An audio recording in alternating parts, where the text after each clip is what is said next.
Star Magic Ball last year. Di ba nagsuot ka ng ano? Yes po. So, kumusta yun?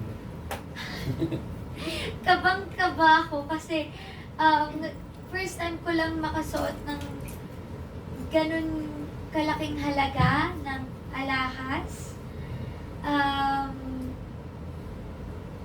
Mas inisip ko yun kaysa sa itsura ko buong gabi. Tapos, lagi ko sinasabi sa mga kasama ko, tutukan nyo lang, huwag nyo na akong isipin nyo na lang yung suot ko. Tapos, after nun, nagpalit ako agad. Tapos, nilagay ko na agad sa lalagay niya kasi pwede na akong mawala eh. Pwede ako mawala. Huwag na yung mawala. Okay na. I mean, pwedeng ako yung